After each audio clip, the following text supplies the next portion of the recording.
All right, Chavra on Zoom, you hear me all right? Excellent.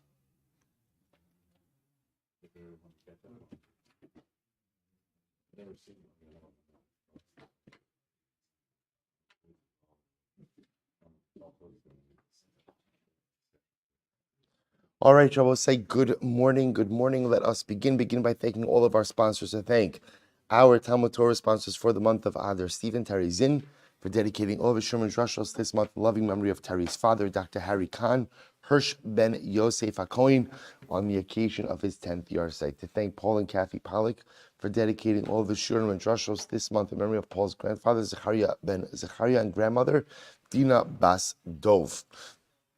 To thank our week of learning sponsors, Yehuda and Bracha Buchwalter, in commemoration of the Shloshim of Rabbi Yehuda's father, Asher Zelig Ben Yaakov Yehuda Halevi, Zichron Levracha. We obtain the merit of our Talmud Torah, all of the neshamas will have an aliyah, the families a nechama. And also with that, let us begin. Today's daf is Lamed Beis Leiv 32. So we are picking up Emiras Hashem at the Mishnah on the bottom of Lamed Aleph on the base 31b. A really interesting sugya today. Misha Nadar ben Nazir v'nisha l'chacham. So let's listen to this. Someone took on a Neder Nazirus, and then during the Neder Nazirus itself, he asks a chacham to be released from the Neder. Okay, so again, Reuven became a Nazir, and then ultimately again he petitions a Talmud Chacham to be released. So we'll say, take a look at Rashi for just a moment. Misha Nadar ben Nazir. It's about 5 lines up from the end of the page. V'nizkar sheta ben Naziruso v'hischel is chared bo v'halach v'avra al Naziruso v'shasa yayin v'nitma l'mesim v'achar kach halach v'nishlacham l'hatri Naziruso. So we'll say, so Rashi points out over here, by the way, a little bit more to this story. It's not just that he had Nazir remorse, which is very common, right? But rather what happened? He undertook a Nazir Nazirus and he violated it. In other words, so what did he do? He drank wine. Right? He went ahead and he drank wine. Now the truth is, we'll leave out nitma. We'll see why I leave out nitma for just a moment. See, he went ahead and he drank wine. So now we'll say, after drinking the wine, he goes to the Chacham and he petitions the Chacham for release from the neder. What happened? Va'asru. The Chacham said no. Right? So we'll say, so again, remember, you have to have grounds to be released from the neder. In this case, the Chacham said, you cannot go ahead and be released.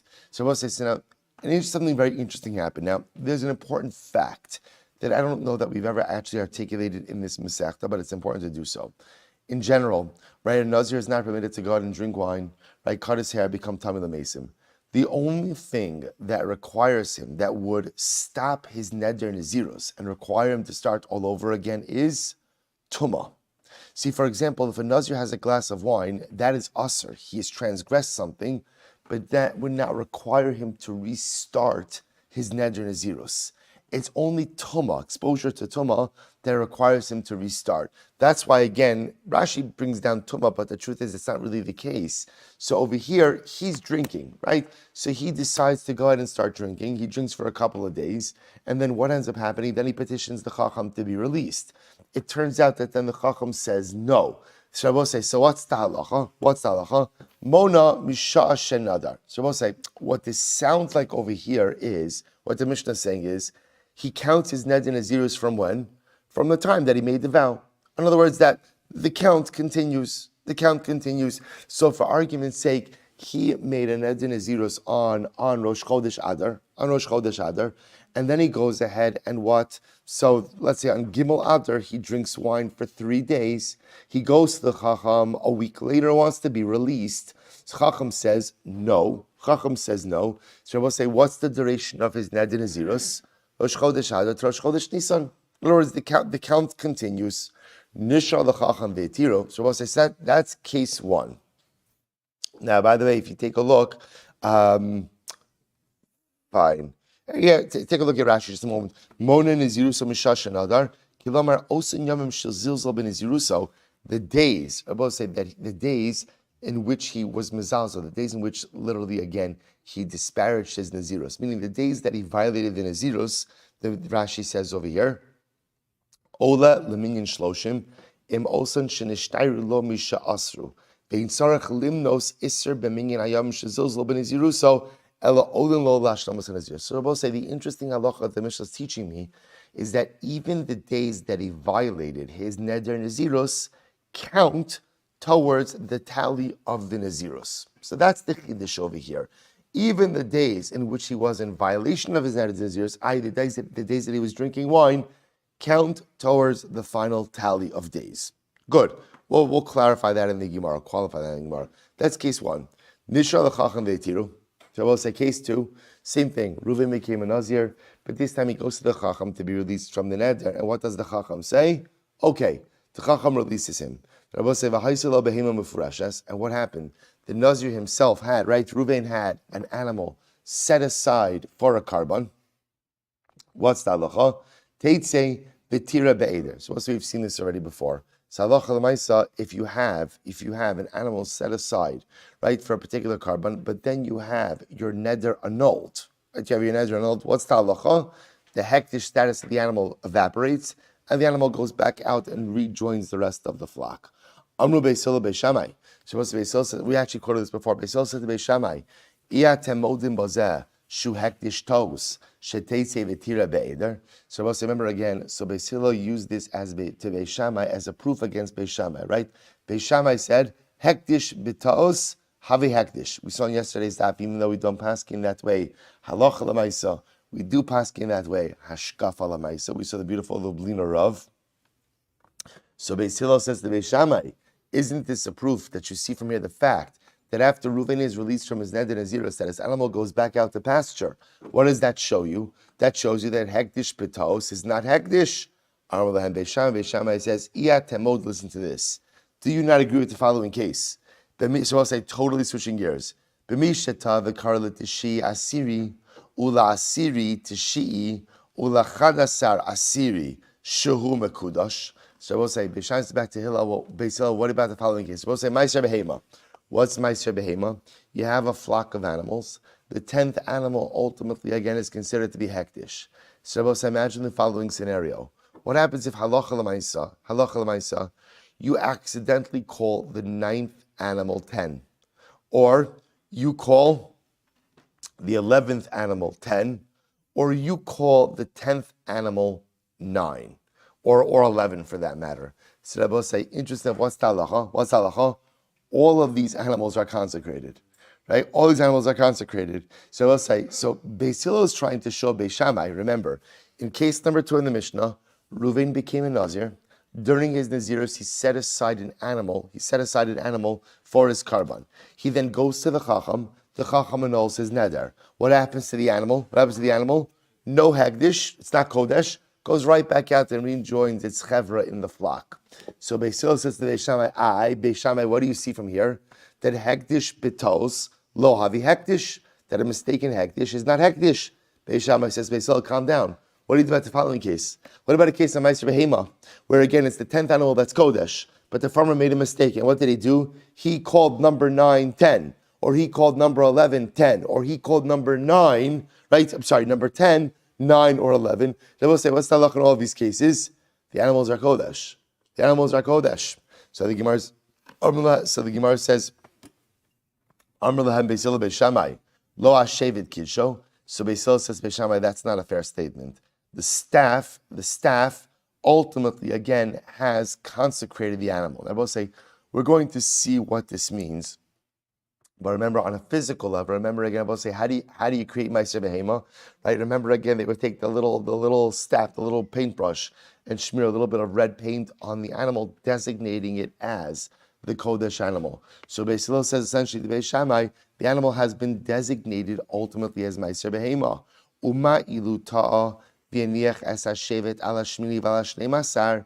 So Beis Hillel says, let me ask you, if you were to accidentally call the animal number 8, number 10, or you were accidentally call animal number 12, number 10, ultimately, again, Shema Asaklum, did you do anything? Did you accomplish anything? The answer, Rabbi say, is not. We are going to, Rabbi say, something incredibly amazing.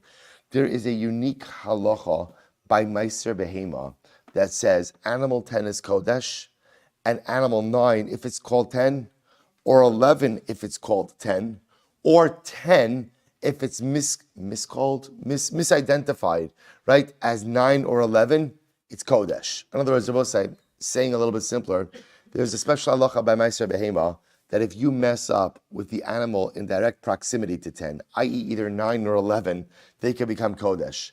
But it does not apply to what? 8, 12, or anything lower or higher.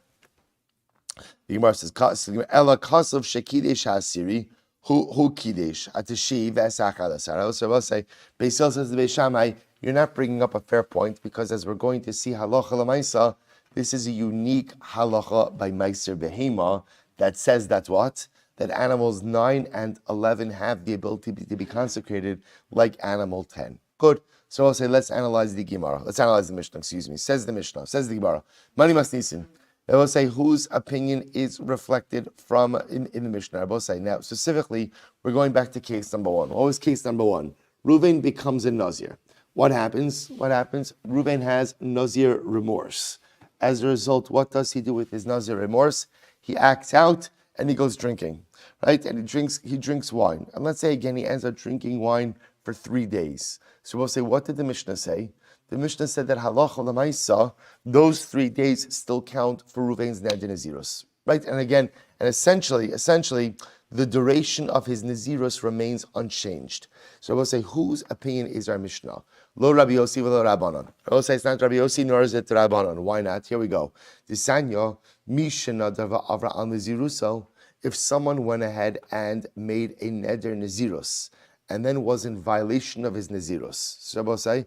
So again, we're not talking about tumah over here, because remember again, when it comes to tumah, what happens? You have that's a biblical, right? You have to start all over. That's a daraisa, right? You bring your current nazirus to a close. You even offer up karbanos, and you begin all over again. So that's not this case. This is a case of someone who made an neder nazirus and he drank. So we'll say, what's the halacha? Ein niskakin lo. Ela imkin mona bahen isr kiyamim shenahig bahen heter. I will say this is incredible.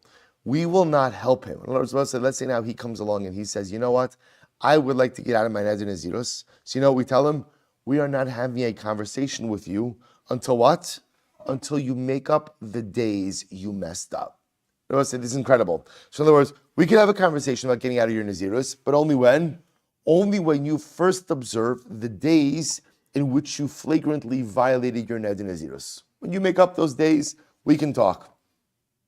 I will say that's the Rabbanon. Rabbi Yossi says, Dayo shloshim yom. Rabbi Yossi says, look, it's enough if he has 30 days. It's enough if he has 30 days. So I will say, this would be a case, for example, the Rosh points out, let's say Reuven became a Nazir for 100 days. And let's say he went ahead and he drank wine on 40 of them. So the Rabbanon will say, we're not getting involved with you until what? You observe another what? Another 40. Rabbi Yossi says, no, you don't have to do 40. You don't have to do 40. You just have to what? You just have to go ahead and do 30. In other words, 30 days is the maximum makeup time we're going to make a person do. So Rabbi will say, so what's the problem? Both Rabbi Yossi and the Rabbanan will say, of the opinion that what? If you flagrantly violate your neder nazirus, right? Let's say, for example, you drink wine. So although the neder nazirus is intact, and now you come to a chacham to try to get released from the neder, what's the halacha? We're not talking to you until when? Till you make up the days that you violated if you were in nazirus. Now, there's a machlokes. How much do you have to make up? According to the Rabbanon, you have to make up the exact number of days in which you violated. Rabbi Yossi, we're going to cap it at 30. Cap it at 30, says the Gemara. So we'll say, so we're trying to figure out whose opinion does our Mishnah affect. We'll say, because what does our Mishnah say? If Reuven became a Nazir, he violated his neder nazirus. So we'll say, what do we do with him? What is according to Mishnah? What do you do with him? According to Mishnah, nothing. Right? The Mishnah just makes it sound like he just continues to count his neder nazirus, that we're not doing anything. So we'll say, what's going on? So who does the Mishnah reflect? I Rabbanon, kash nazirus mu'ates. So we'll say, if it's the Rabbanon, ultimately, again, the kasha is on a smaller, a 30-day nazirus. Because we'll say, it doesn't sound like from the Mishnah he has to make up anything. I Rabbi Yossi, kash nazirus ruba. And if it's Rabbi Yossi, it would be a question on a longer nazirus. Because according to Rabbi Yossi, on a longer nazirus, even if you violated more than 30 days, you're capped at 30. So we'll say, so how do you reconcile these two opinions with the Mishnah? Ibai Sema, Ibais Tema, sorry, Rabbi Yossi. Ibais Rabbanon. No, the Mishnah could reflect both views. Ibais Tema Rabbi Yossi, kan benezirus meruba, kan benezirus mu'ates. Rabbi say it's possible ultimately, again, according to Rabbi Yossi, that ultimately, again, the Mishnah is talking about ultimately a longer Nazirus, and the Brisa is talking about ultimately a smaller Nazirus. V'bay Seim Rabbanon, lo tema misha shenazar, ela kimisha shenazar.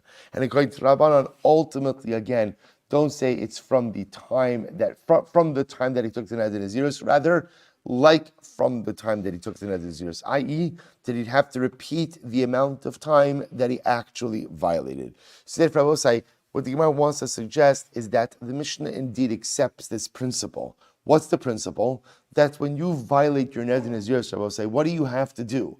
You have to make up the time. You have to make up time. Now there's a machlokes. How much time do you have to make up? According to the Rabbanon, you have to make up the full time that you violated. According to Rabbi Yossi, you only have to make up to 30 days of violation. So Rabbi say this is really quite fascinating. So how do we paskin? So the Rambam says as follows.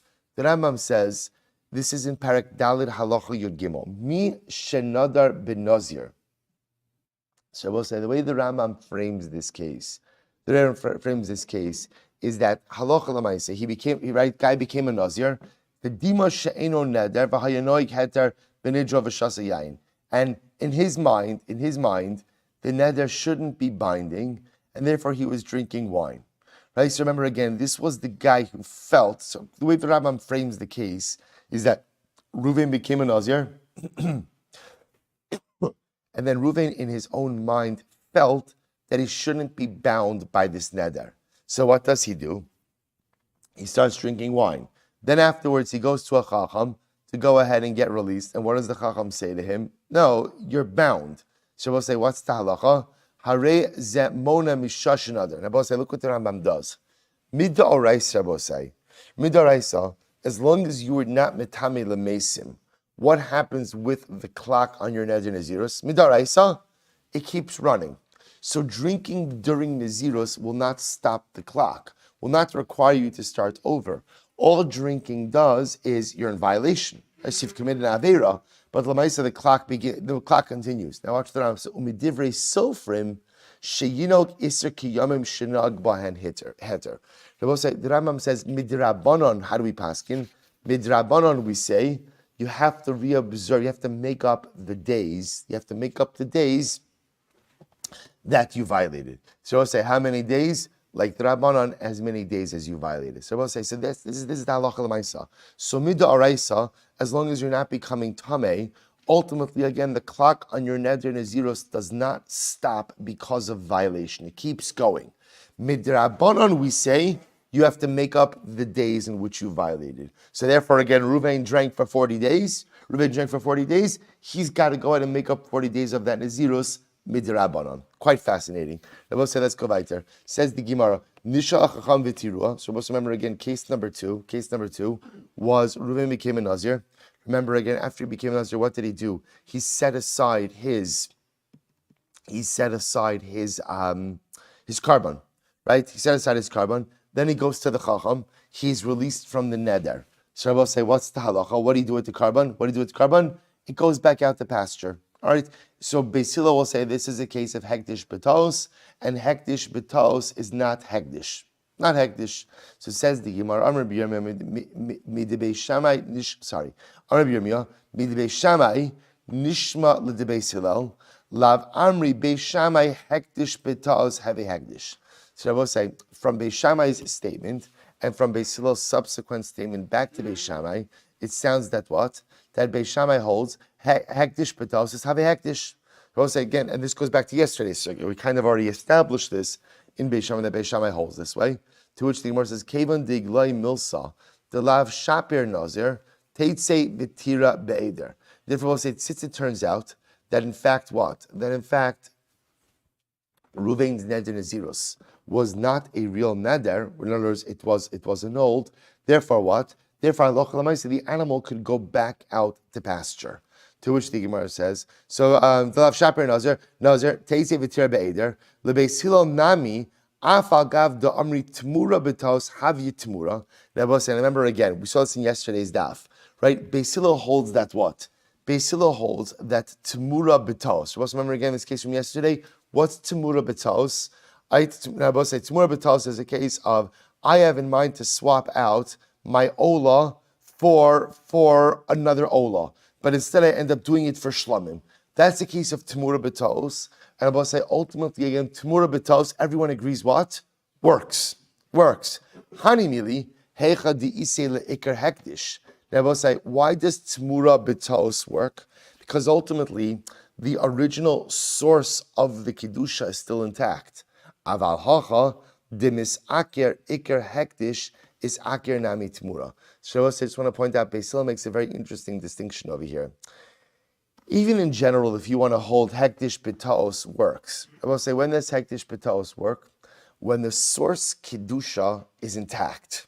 But if the source kedusha is no longer intact, then subsequent kedusha built on it should not work. So I will say, what's a good example of where original kedusha is no longer intact?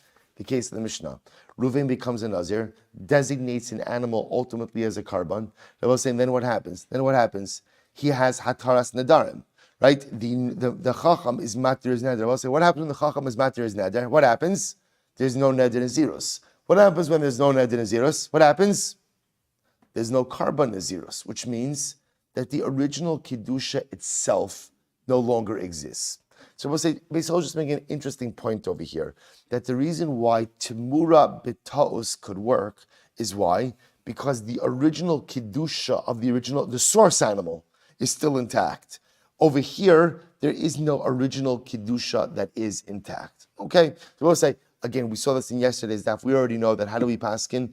We paskin hektish pitaos lav hektish, which is why we pass like this Mishnah. Now, this is not really a case of hektish pitaos, but halacha l'maisa, the way we pass it is like the Mishnah here, namely that when the Nazir set aside an animal for his karban and then ultimately was released from his neder naziros, that animal has no kedusha, and it simply goes back out and joins the rest of the herd. Good, let's go back there. Itmar, so we'll say now, Aramar, Iate modim shilu kar l'chiyasir. And I will say, so now let's go back for just a second and talk about Meiser Behema, because this is really a very interesting case. So what did we see from the Mishnah? So leaving aside the whole dialogue between Beis Hillel and Beis Shammai, right? But remember again, let's get to the halacha of Meiser Behema. Halacha Meiser Behema is the 10th animal is Kodesh.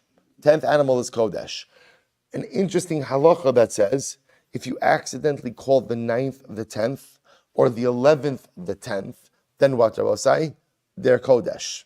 They're Kodesh. Which I will say means, I just want to point out, if you're really distracted, and you call number 9, 10, number 10, 10, and number 11, 10, guess what? You have 3 animals that are Kodesh. 3 animals that are Kodesh. Not only that, I will say, but number 10 is also de facto Kodesh, which means that even if you call number 10, number 9, or number 11, it's still Kodesh as well.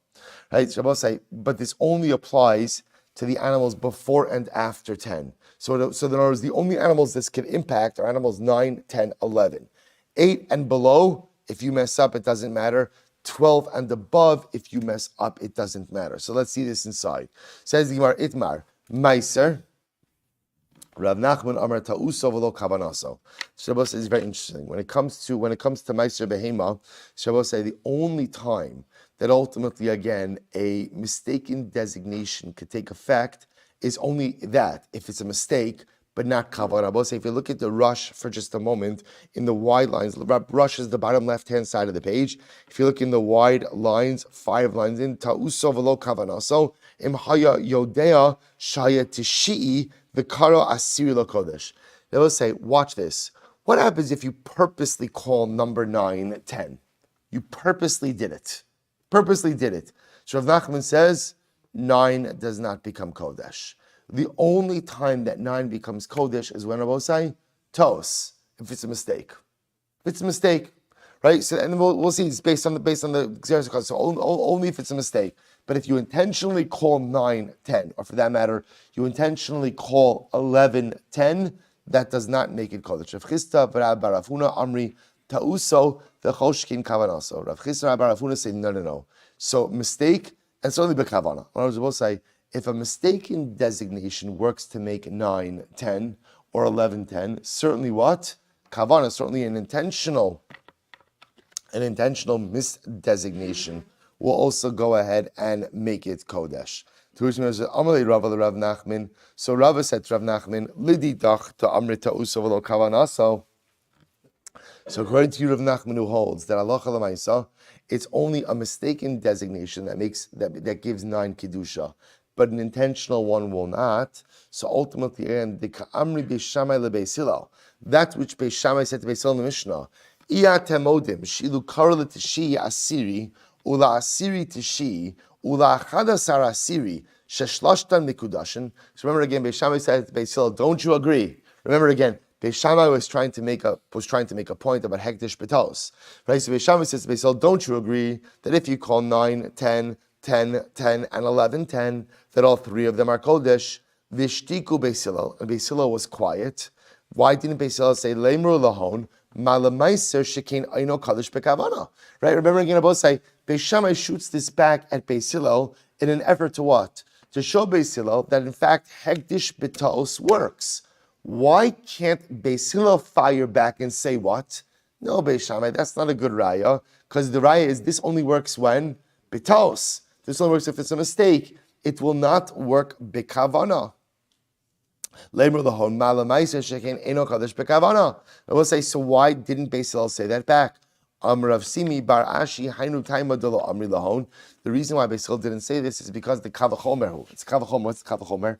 Meiser she'enu kadosh bekavana kadosh betos. So we'll say hektish. Meiser behema, which a mistaken designation, if done intentionally, does not work, but if done mistakenly, does. So hektish shekadosh bekavana, we'll say regular hektish, which does become kadosh bekavana, lo kol shekain, all the more so. V'lohi, and I will say that she's not a good kavachomer. Why? The hektish b'daita dimarei tali, because ultimately, again, I will say in general, hektish is dependent on the kavana, the mindset, or the kavana of the person who is consecrating. Fine. So I will say that's why Beis Hillel did not make the rejoinder. I will say, but how do we paskin halacha l'maisa? So I will say, so first of all, number one, the way we paskin is hektish b'taos lav hektish. We saw that in yesterday's daf. Number two, I will say, we paskin when it comes to meiser behema that a mistaken designation of 9 as 10 or as 11 as 10 ultimately works. Or when I say works is, it's kodesh. It's kodesh. So I will say, so again, it's such a good musar to not being distracted, right? Whenever you're distracted in life, you make mistakes. So I will say, so you can end up in a situation of having 3 animals designated as meiser behema. You could have 9, 10, and 11. When could that happen? It's good Shabbos table trivia. When can you have 3 animals as meiser behema? If you're distracted and you call 9, 10, 10, 10, and 11, 10. Now the truth is when it comes to number 10, 10 is Kodesh Rabosa, even if what? Doesn't matter what you call it, right? 10 is Kodesh because animal number 10 has de facto Kiddusha. So even if you call number 10 number 2, it doesn't make any difference.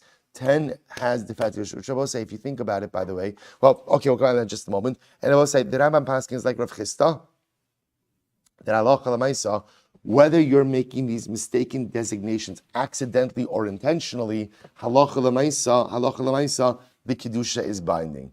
So I will say, I'll just mention, those are the 3 halachas. I'll just mention, I will say, if you think about it, by the way, in this case, there are 2 different levels of kedusha that exist in this world. There's innate kedusha, de facto kedusha, and there is earned kedusha. Right? So if you think about it, I will say, in animal number 10 has innate de facto kedusha. In other words, the fact that that animal exits as number 10, that's kaddish. You call it 10, you call it 2, you call it Harry, whatever you want to call it, right? Lemaisa, at the end of the day, that animal is kaddish. That is innate kedusha. Versus, I will say, if you call number 9, 10, or 11, 10, suddenly you make those animals kaddish as well. And I will say, it's an incredible metaphor for us as well. We possess innate kedusha. Where does that kedusha come from? That comes from the truth is that comes from previous generations, right? That comes from the fact that I'm a child of the avos and the imos. I'm a member of Klal Yisrael. That is my kedusha. I didn't do anything to earn it, right? I didn't do anything to acquire it. It was just conferred upon me. And I will say, but it's not enough to go through life with that Kedusha. You also have to acquire what? Earned Kedusha. Earned Kedusha. Earned Kedusha, Rabbi says, is the Kedusha you create for yourself. Your innate Kedusha is the Kedusha Kadosh Baruch Hu gives to me. Your earned Kedusha ultimately, so like the Meiser Behema, I'm also I'm a 10. I say, good news, someone told you you're a 10, right? You're a 10, right? So ultimately, again, you are a 10. Each of us is a 10. But Lamaisa, that's the conferred Kedusha. But Lamaisa, now I also have to earn my Kedusha. I mentioned this a couple of weeks ago. One of my favorite ideas, the Belzer Rebbe says, in Az Yashir, we said this Parashat Shach, Zekili va'anveyu elokei avi va'aromemenu. Right? Zekili, right? This is my God, Zekili va'anveyu, and I'll make him great. Elokei avi va'aromemenu, my father's God, and I will exalt him. The Belzer Rebbe says there are two different relationships with Hashem. There's Elokei avi, there's the God of your father. Right, there's the spirituality you have from your parents, right? That which was instilled within you, that's Elokei Avi. But it's not enough just to go through life with the God of your father. You also have to create for yourself Zekeli, my God. My God. It's not enough to go through what's been given to you from previous generations. You have to create your own relationship as well. It's not enough just to be a 10. It's not enough just to go ahead and go through life with your innate Kedusha. You have to acquire Kedusha as well. You have to create something beautiful for yourself as well. Incredible. Mishnah. Misha nadar ben Nazir v'halach lahavias behemto umasa shenignava. Rabbi said this is an incredible case. Ruvain became a Nazir. Ruvain became a Nazir. Rabbi say now there's a little bit. Now it's important to understand that there's a little bit of subtext to this. Ruvain became a Nazir. At the time that Ruvain became a Nazir, he knew that he had an animal, right, for his karban. And he became a Nazir with the mindset that he's going to use that particular animal for his karban. Okay, what happens? He now goes to retrieve the karban, and it turns out, umasa shenignava. And I will say, it turns out that what? The animal is stolen. I will say, if you look at the Rush says over second to last line, Misha Nadar ben Nazir, ubishosh shenazar hayulo behemos, vadaited the hachi nadar sheyakrif karbanos amelsamemes. So I will say, let's say for example, right, Reuven becomes a Nazir, and at the time of his neder, he has 3 animals. He says, okay, perfect. One for a chatas, one for an ola, one for a shlama. Beautiful. After he takes an ed naziros, he then goes to the pen, and what does he realize? They've been stolen. They've been stolen. So what's the halacha? So Rabbi says, so now, if you're Ruvain, right, what do you want at this point? What do you want? You want out of your neder naziros. Now I will say, the Rush says over here, it's the last line on the page, v'halach lahavi behemto v'nignava umachmas zu mischarit al niziruso. Rabbi said, as a result, Reuven has charata, because he's like, look, I only became a Nazir because I figured, all right, I have it financially covered, right? I have my karbanos. Now, I don't have it financially covered, and I regret having become a Nazir. So Rabbi says, so now what's the halach over? This is incredible. So says the Mishnah, im ad shelo nignava behemto Nazir, harei Nazir. Rabbi say, if at the time that Reuven became a Nazir, he still had the animals. Namely, the animals were stolen after the Neder Naziros. Then what Rabbi say? Reuven's a Nazir. Since at the time that he made the Neder, the animals were there, therefore, halacha l'maisa, his neder is absolutely valid, right? Rashi says over here, before we turn the page, Rashi says over here, imachlo nignava behema, afa pisha achshav nignava, ubalif nechacham liftoach lo v'lomar ilo ayisi yodeh shetigna behemtecha, mi ayisi nozer, v'amar lav, harizen nozer she'in poschen la'ada benolad. We'll say, here it is. Now watch this. So we'll say, so let's just play this out, right? Reuven becomes a Nazir. Right? Why does Reuven become a Nazir? Why? Well, we don't know exactly why he's becoming a Nazir, but here's what I do know, is that part of his motivation is he's got the financial side of this covered. Right? He's got the 3 animals, he's good to go. He goes to check on his karbanos, stolen. He comes to the Chacham and he says, listen, I regret ever having become a Nazir. Chacham says why? And he says, ultimately, because my animals were stolen. So first order of business is, what do we have to figure out? When were they stolen? The Rabbi says, so the first thing the Mishnah says is, if they were stolen after the time of the neder, then ultimately the neder stands. Why Rabbi say back to our Nadarim days? Ein poschin binolad. Rabbi say, what does ein poschin binolad mean? In order for a Pesach to be effective, the circumstances had to have been present at the time the neder was made. We do not create a Pesach for annulment based on new circumstances. Based on new circumstances that were not in existence at the time the neder were made. Ein poschin benolad. So we're going to see that actually it's even a little bit more than that. In this case over here, is ein poschin benolad also means we do not create an opening for neder annulment with new circumstances that even had they been brought to the attention of the person at the time he made the neder, he probably would have still vowed anyway. So let me illustrate this in just a moment. At the time that Reuven was making the neder, so I will say, if somebody would have said to Reuven, tell me, if your animals would be stolen, would you still be willing to make this neder? So I will say, the Mishnah is making the assumption that what would Reuven have said? What would he have said? Yes. Why? Why I will say? Because the notion of Reuven's sheep or his animals being stolen is so far-fetched. He clearly doesn't live in Baltimore, right? So I'll say, so again, so Lamaisa, the notion of his livestock being taken is so far-fetched that it wouldn't steer his decision-making. So therefore, Allah will say, in poschim benolad. Conversely, Amud Bezer will say, v'im mishenigniva behem to Nazir. But on the other hand, if halacha l'maisa will say, it turns out that what? That the animals were in fact already stolen at the time he made his neder nazirus, then what? Then ultimately again, Eino Nazir, Eino Nazir. Shabbos say, remember, if at the time he made the neder nazirus, the animals were already stolen, then Shabbos say he's not a Nazir. Why? Because that's called a nazirus b'taos. Shabbos say, since it's clear that he was undertaking the neder nazirus, right, with a certain mindset, which was, I have animals to cover my obligation, if at the time that he actually became a Nazir, the animals were already stolen, that is a Nazir b'taos. And I will say, take a look at the first Rashi on Lamed Beis and Beis. He writes, Shenigniva behemto Nazir, shebedaito hayel lekabel nazirus al osa behema, ubishasha Nazir lahaisa birshuso, harezo eino Nazir dinazirus b'taos habi. So I will say, isn't this fascinating? So two different cases here, right? So case number one, right, all the same thing. Reuven's becoming a Nazir, and it's clear that Reuven's motivation, I shouldn't say it's his motivation, but part of his cheshbon with becoming a Nazir is that what? He has the animals to cover his sacrificial obligations. After he becomes a Nazir, he goes to check on the animals. They're stolen. He comes to the Chacham. He wants out. I regret ever having become a Nazir now that my animals were stolen. So we'll say, what's the halacha? It depends. If at the time that he made the neder nazirus, the animals were still in his possession, then we do not let him out of the neder nazirus. Why not? Because that's nolad, new circumstances, in poschim and nolad. If, however, the animals were already stolen at the time he undertook his neder nazirus, then what? We let him out because that is an nazirus b'taos. The whole thing is a mistake in nazirus. Now, I watch this. This is an incredible Gemara, incredible Mishnah. V'zu taos ta'a nachum hamadi. Now, both say, get ready for this.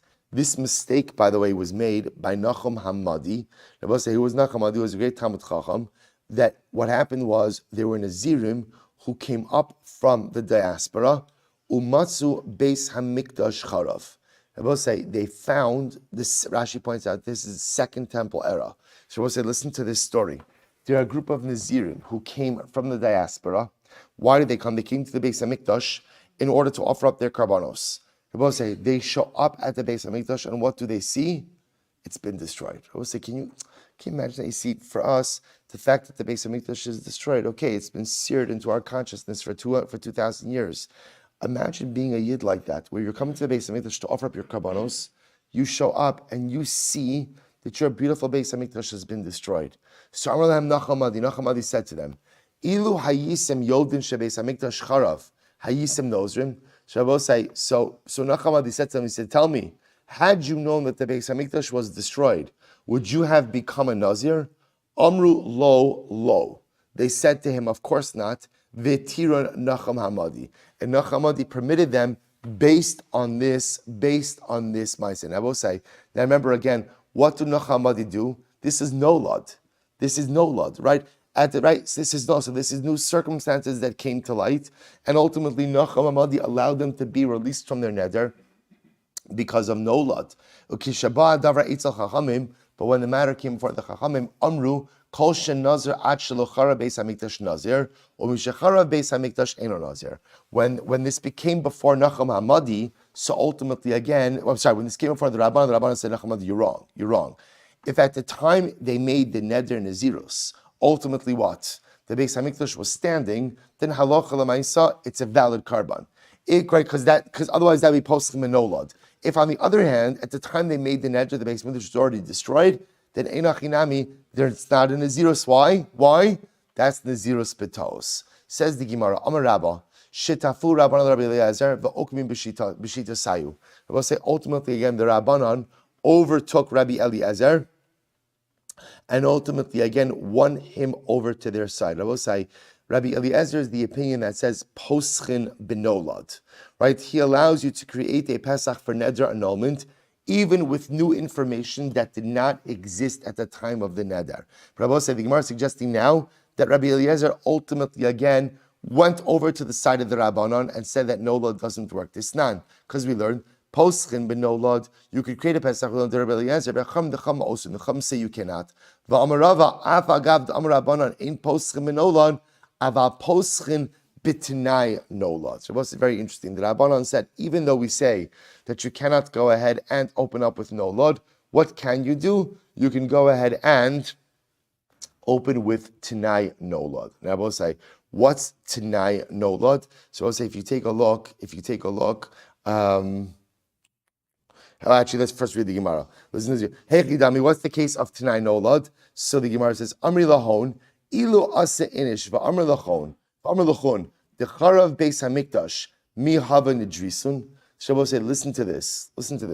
So we say to the person who made the vow, if at the time you made the neder, if your friends would have come to you and would tell you, you know that the Beis Hamikdash was destroyed, or say a little bit differently, that the Beis Hamikdash could be destroyed, and if the Beis Hamikdash would be destroyed, would you go ahead and make this neder? And I will say, watch what's happening over here.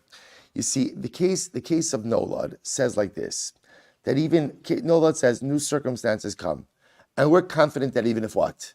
Even had the person known about those or even had the person been told about the potential for those circumstances at the time he made the neder, he still would have what? Still would have made the neder, because they're so far-fetched. But I will say, sometimes it's different when your friends come and tell you something, right? When your friends come and tell you something, you heed it a little bit more. Shabbos said, now watch this. So Nolad means like this. Nolad means, so let's play this out, right? Reuven becomes a Nazir, right? And then what happens? The Beis Hamikdash is destroyed. And Reuven says, had I known the Beis Hamikdash would have been destroyed, I would have never gone ahead and made the neder. That's called Nolad, and we would not release him based on that. Why, Rabbi say? Now, what's the logic? Because we assume that even at the time of the neder, if somebody would have said, Reuven, would you still do this if the Beis Hamikdash would be destroyed? Reuven would have said, yes. Why? Because the notion that the Beis Hamikdash would be destroyed is so far-fetched that he would have made the neder anyway. But say, Tanai Nolad says like this, that what if Reuven's friends would have gotten around him, Reuven's friends would have said, Reuven, there's a possibility the Beis Hamikdash should be destroyed. Would you still make the neder? So I will say, when you have your chevra trying to convince you of something, often that's much more compelling. That's called Tanai Nolad. So Tanai Nolad works. Tanai Nolad, if you take a look at the Rush is over here. It's the last couple of short lines in the Rush. Ava poschim Tanai Nolad, the Amri lahu, ilu asu inchi, the Amri lahu, so ilu hayu ba'in anashim vayu nosnin lahem eitza shelo tiduru ilu so iulai yachrav beis hamikdash term klos niziruchem klum hayisim nodrim va'amru kain hayinu nimlachim v'shom la'atzasam. Shabbos say, so this is very interesting. So this is going to be tonight. Actually what we're going to do is we're going to stop over here for today. As you can see, tomorrow's daf is quite short. So we have a little bit of time in Meretz Hashem to be able to get through the rest of this. So we'll say, so what I want to point out over here, let's stop, because I want to share with you a vart on the parasha. So again, let's just understand where we're stopping. Where we're stopping right now is everyone is agreeing, ein poschin benolad. That's what everyone is agreeing on. It seems to be in Abosai, But there's another concept. What's the other concept? Tanai Nolad. Tanai Nolad. And Tanai Nolad seems to be, what's the difference between Nolad and Tanai Nolad? Tanai Nolad has a chevra component in it, right? There's a social piece in it. Maybe Tanai Nolad will work, or Mr. will say, we'll pick up with that tomorrow. So let me just share with you a very short idea. Shabbos say, so there's, in this week's parsha, in Parshas Truma, of course, we know that the center stage of the parsha is the collection for the Mishkan. And of course, the way the pasuk reads is V'yikchuli Truma. Hashem says to Moshe, take from me Truma, take from me an offering, right? Literally again, a gift, an offering. Me'es kol ish asher yidvenu libo. From every person whose heart compels him to give, tikhu es trumasi. Take my Truma.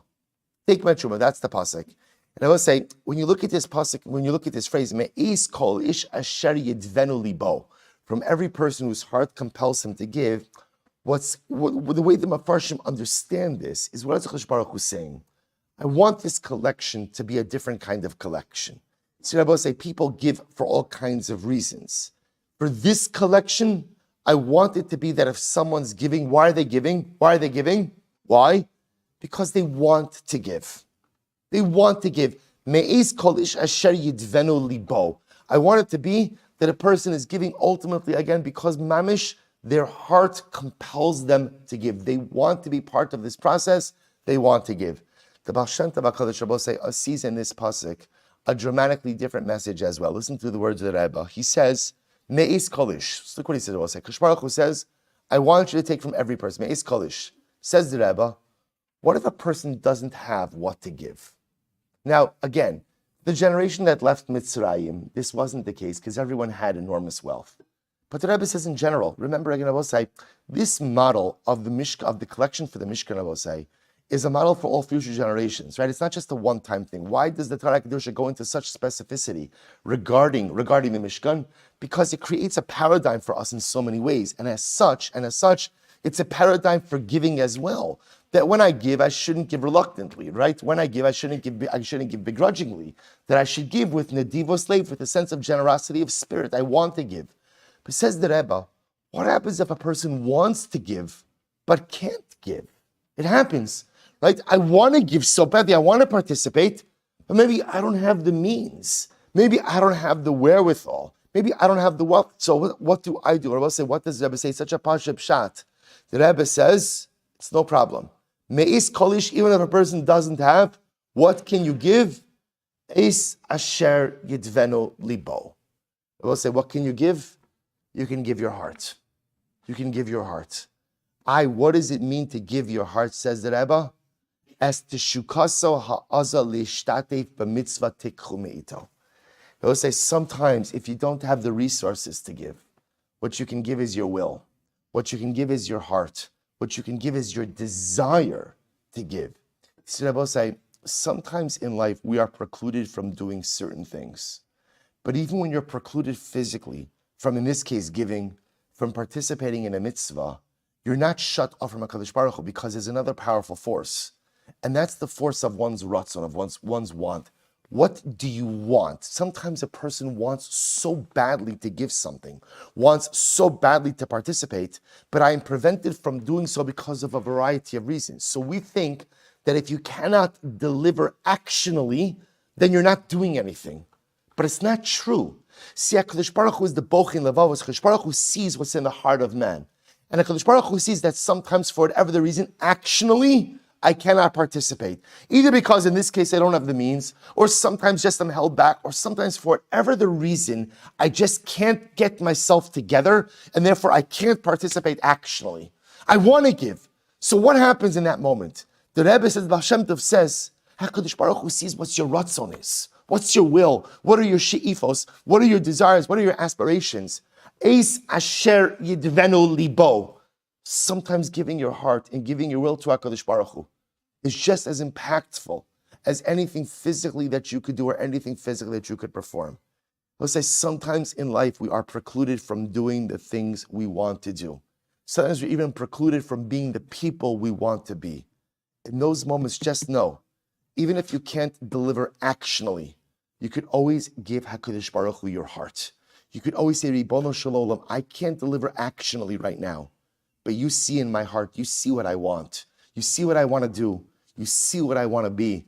And the Rebbe tells, Hashem HaKadosh tells us that in the eyes of HaKadosh Baruch Hu, that lave, that heart, that want, that desire is so powerfully meaningful. Abosai Shkoyach, Geshabes.